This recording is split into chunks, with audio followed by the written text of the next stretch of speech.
Picture this. A luxurious hotel lobby. The air thick with the scent of fresh lilies and quiet ambition. A young black man, let's call him David, steps up to the reception desk. He's dressed casually, but carries an air of confidence. He's just checked in, but he forgot his room key. A simple mistake, one that happens to travelers all the time. He asks the hotel manager. A woman will call Karen for a new key.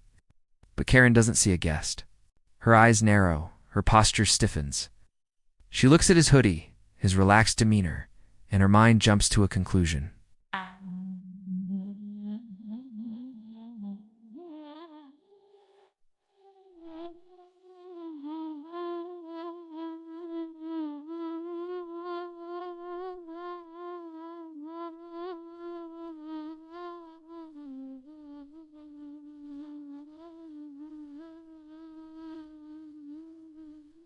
A dangerous, unfair conclusion.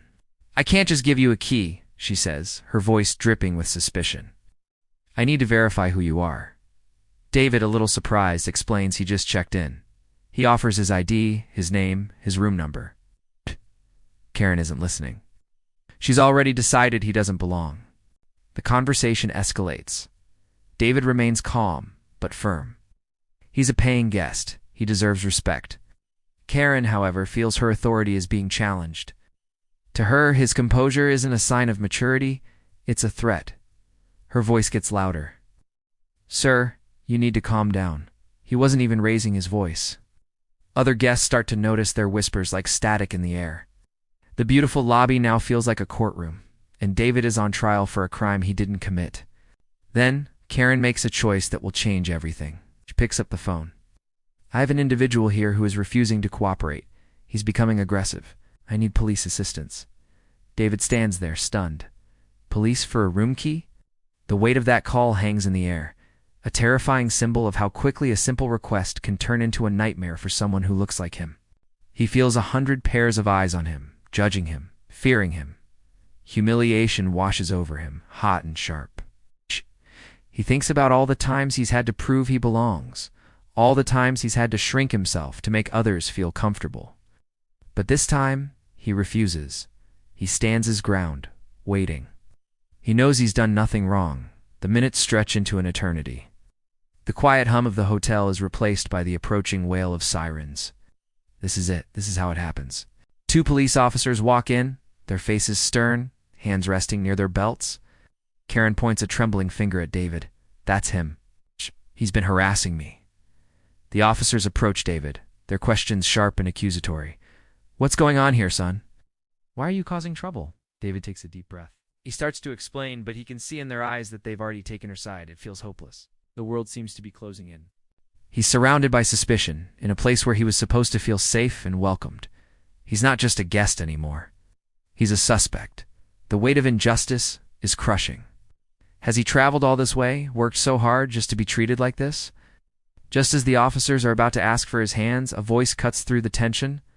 A powerful, commanding voice. What in the world is going on here? An older man in a sharp suit strides into the lobby. His eyes, full of authority, scan the scene. The hotel staff freezes. Karen's face turns pale. This is Mr. Henderson, the owner of the entire hotel chain. He walks directly to David, ignoring everyone else. He doesn't look angry. He looks deeply disappointed. He places a hand on David's shoulder. And then he says the words that shatter the entire situation. Son, I thought you were going to meet me upstairs. Is everything all right? Son? The word echoes in the silent lobby. The officers look at each other, confused. Karen's jaw drops. She looks from Mr. Henderson to David, the young man she just accused of being a threat.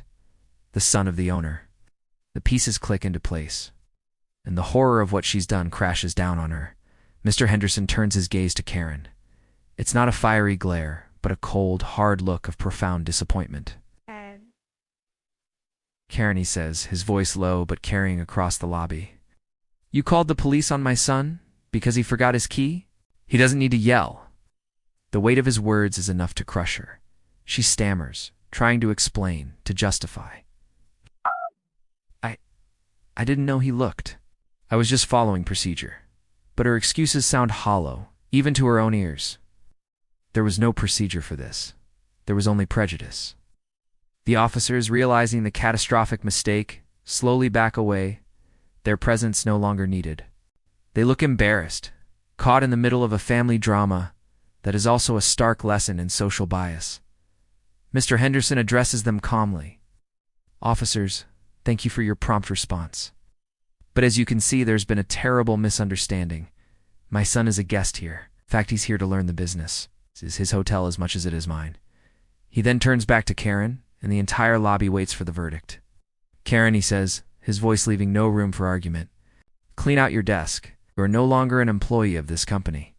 It's swift, decisive, and final. There are no second chances for this kind of failure. It wasn't just a customer service error. It was a deep moral failing, a betrayal of the very idea of hospitality." As Karen walks away, defeated, a new feeling settles over the lobby. The whispers of the other guests have changed from suspicion to awe and then to shame for their own silent complicity. They witnessed an act of blatant prejudice and the immediate powerful consequence. They saw a father stand up not just for his son, but for a principle. Mr. Henderson puts his arm around David. He looks at his son, not with pity, but with pride. "Let's go upstairs," he says softly. As they walk towards the elevator, David feels the tension drain from his body, replaced by a complex mix of relief, vindication, and a lingering sadness. Sadness that this even had to happen. This story isn't just about a mistaken identity. It's a powerful reminder of the unconscious biases that still exist everywhere, even in the most luxurious of places. It shows us that judging someone based on their appearance can have devastating consequences. Karen didn't just lose her job. She revealed a flaw in her character that was incompatible with her role. But it's also a story of hope. It's about the power of standing up against injustice, not with anger, but with truth and authority. Mr. Henderson didn't just fire an employee. He sent a message to his entire organization, a message that prejudice has no place in his business, a message that everyone, regardless of what they look like or what they wear, deserves to be treated with dignity and respect. It reminds us that we all have a role to play. We can be the bystanders who whisper, or we can be the ones who speak up. We can be the Karen who lets fear and prejudice guide her actions. Or we can be the Mr. Henderson who uses his power to create a better, more just environment. So let this story be more than just a dramatic moment. Let it be a catalyst for self-reflection. Ask yourself, how do I react when I see something that isn't right? Do I stay silent, or do I find my voice? Because in those crucial moments, our choices define who we are. Let's choose to be the ones who build bridges, not walls. Let's choose to see the person, not the stereotype. Thank you for watching. If this story resonated with you, please like, share, and subscribe for more content that makes you think. Until next time, stay aware and stand for what's right.